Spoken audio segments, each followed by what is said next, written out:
जब भगवान श्री हरि विष्णु जी से नारद जी ने कहा कि हे प्रभु, मैंने इस संसार में बहुत कुछ देखा, तभी मुस्कुराते हुए भगवान ने नारद जी से कहा कि क्या आपने कभी सुई की छेदा में हाथी को निकलते हुए देखा।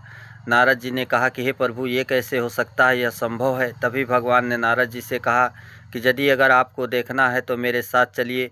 तभी नारद जी भगवान के साथ चल देते हैं। जैसे ही एक नदी के तट पर पहुंचते हैं, भगवान ने नारद जी से कहा कि यदि अगर आपको सुई की छेदा में हाथी को निकलते हुए देखना है तो आपको इस जल के अंदर जाना होगा।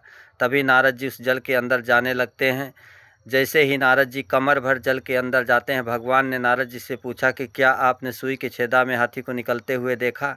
तभी नारद जी बताते हैं कि प्रभु, मैंने नहीं देखा। तभी भगवान नारद जी से कहते हैं कि फिर आप और अंदर जाइए। नारद जी जैसे ही गले भर जल के अंदर जाते हैं, भगवान ने नारद जी से पूछा कि क्या आपने सुई की छेदा में हाथी को निकलते हुए देखा।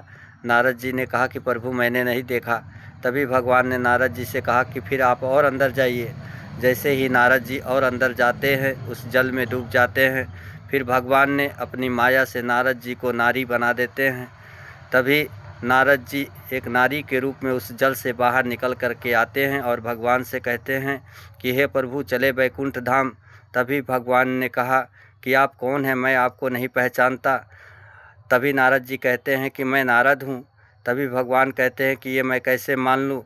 हमारे नारद जी इस जल के अंदर गए हैं और जिस रास्ते से वो गए हैं मैं जानता हूँ। यदि अगर आप नारद जी हैं तो मुझे बताइए कि आप इस जल में किस रास्ते से गए थे। तभी नारद जी कहते हैं कि हे प्रभु, जब इस जल में कोई रास्ता हो तब तो मैं आपको बताऊँगा। तभी भगवान ने कहा कि यही है गंगा का ज्ञान। जल में कोई छेद नहीं होता है, फिर भी इस जल में चाहे जितना भारी वस्तु डाल दीजिए समाहित हो जाता है।